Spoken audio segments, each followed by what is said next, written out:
You're live. Hello, grand risings, grand day. Whenever you catch this, it's for you and just for you to sit back and hear. Um, I've just been, like I said, I've just been in my healing. So I haven't been doing card readings on my skin for a minute. I might go back and do it. But for right now, I am just doing what God is telling me to do at the certain point of time. Okay, so today we are doing what's called graciousness. Again, I'm reading from my daily devotional. Okay, and we will go into our NIV version, okay, of what the scripture is for today. So, graciousness. The scripture is Proverbs 19:17. Every time you give to the poor, you make a loan to the Lord. Don't worry, you'll be repaid in full for all the good you've done. Okay.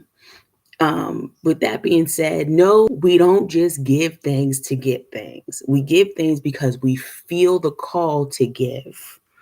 Okay. And just to open up with it, we do have a part of our spirit family that is going through a real tough time. And I just posted a little, I just reposted her video. So go check that out. And if you want to donate, I will, at the end of the year, I will try to go back into the description box and put her information down there. But this goes in exact cahoots with what we're talking about right now. Being able to give to those who need help when they need help and not expecting anything back, but knowing that it will be blessed somewhere down the line. Okay. Whether you need something from somebody or you just have an abundance of something later on down the road. Okay. When we give to those who cannot repay us, it is as if we're giving straight to God. The way we demonstrate our love for the Lord is by loving each other. When we are gracious to others, God will be gracious to us. When we forgive others, God will forgive us. When we give to others without an expectation of compensation, the Lord will certainly remember and repay us for our faithfulness. I just said that right. Okay. The Lord is tremendously generous. We cannot outgive him. He sees every good deed and will not forget the generosity or the grace we show to others. It is as if we are loving him directly. Our love for God can spur us on to love others. Rather than looking for what we can get, we should consider what we can give. God will reveal to us the needs in others that he wants us to meet, and we can serve without expecting anything in return because God sees and will reward us. And that is so funny because I said that at the end of that video. I put the little excerpt on there, and I said, God sees, blesses, and will return, multiply.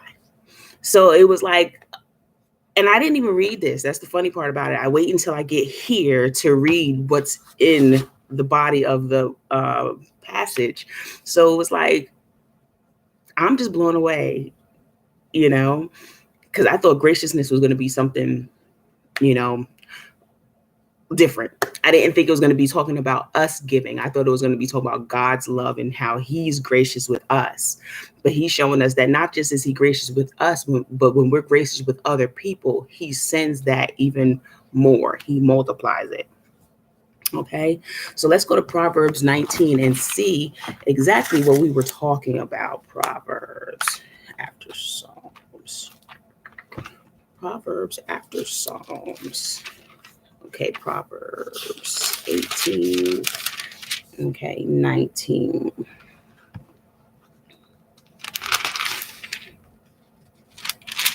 Okay. Okay, so Proverbs 19, it says, better a poor man who walks is blameless, than a fool whose lips are perverse. It is not good to have zeal without knowledge, nor to be hasty and miss the way.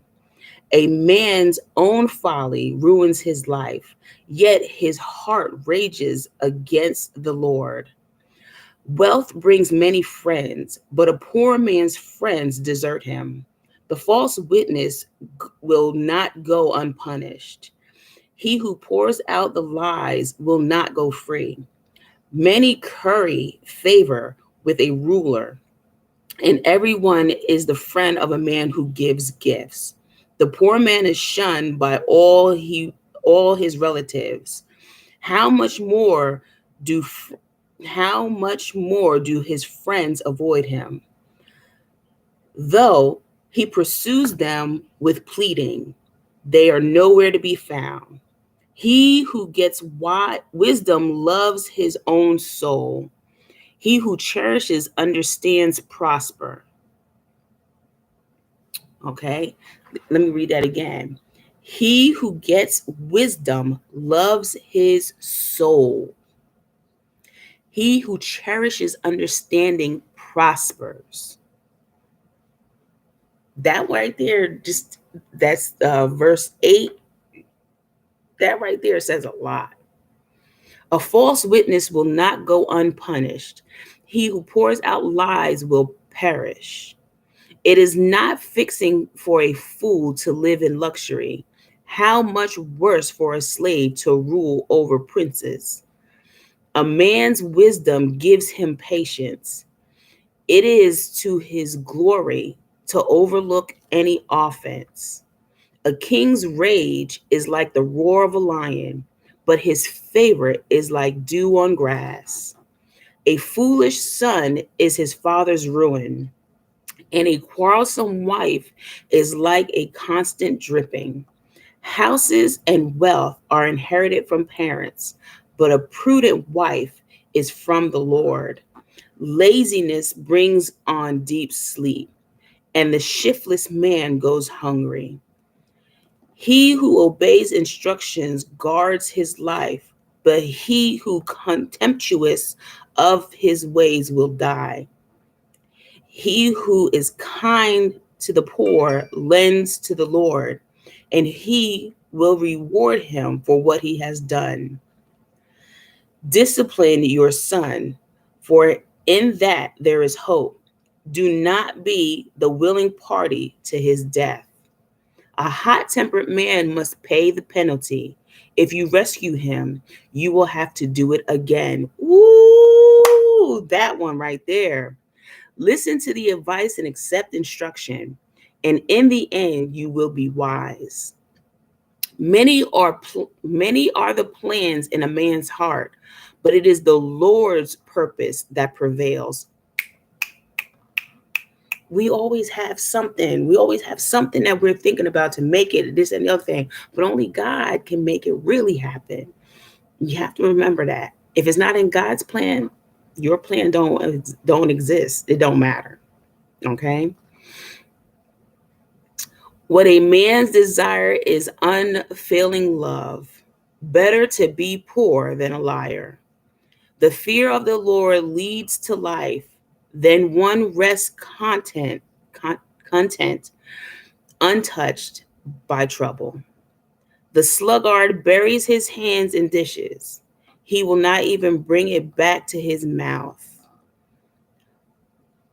Flog a mocker, and the simple will learn prudence. Rebuke a discerned man, and he will gain knowledge. Rebuke a discerning man, and he will gain knowledge. He who robs his father and drives out his mother is a son who brings shame and disgrace. Stop listening to instructions, my son, and you will stray from the word of knowledge. A corrupt witness mocks at justice, and the mouth of the wicked gulp down evil. Ooh, ooh. Okay. Penalties are prepared for mockers and beatings for the backs of fools. So that was the whole Proverbs 19. Now, there's a lot of things that stuck out in that proverb. Okay. Even though we're talking right now about being gracious, right now, me just going through that whole proverb, it had um, a lot of big hits in there that I'm gonna have to go back and probably do a Bible study on just this proverb, because there's like a lot of big hits that hit me right here. But one thing that hit me out of nowhere is a hot-tempered man must pay the penalty, and if you rescue him, you will have to do it again. That is Proverbs 19:19. Okay, Proverbs 19:19. Why is that coming up? Let me see. I usually don't take this long in these, but I want to see what this is. 19:19. You know, I'm a numbers person. So if I see something, this is, I'm like, what's that mean? What's that mean? What's that number mean? So give me a minute. I want to look that number up to see what 19:19 is. I know I've seen it before.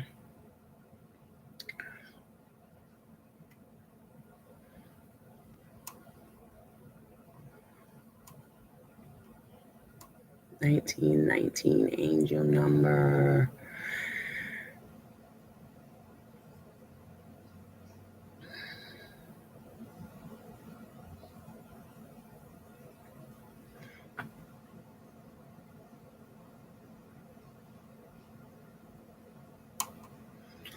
Okay.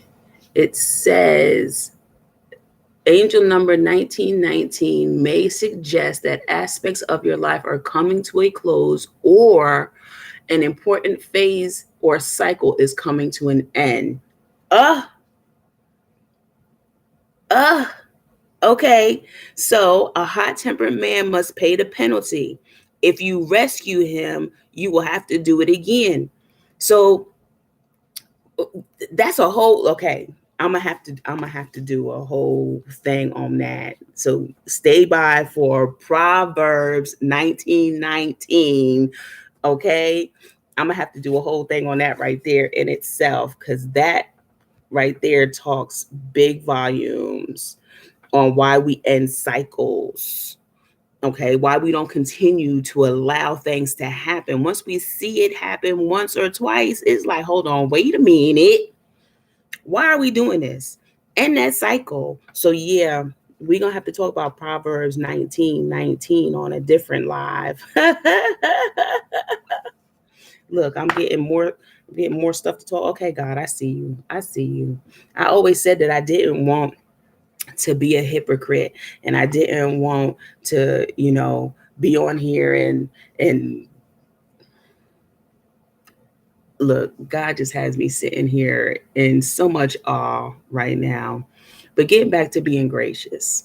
Okay, Proverbs 19:17. Being back to getting to being gracious. Okay. That I see where he's going with this. He wants me to be gracious with what I know, what he's telling me, what he's downloading to me, so that others can prosper from it.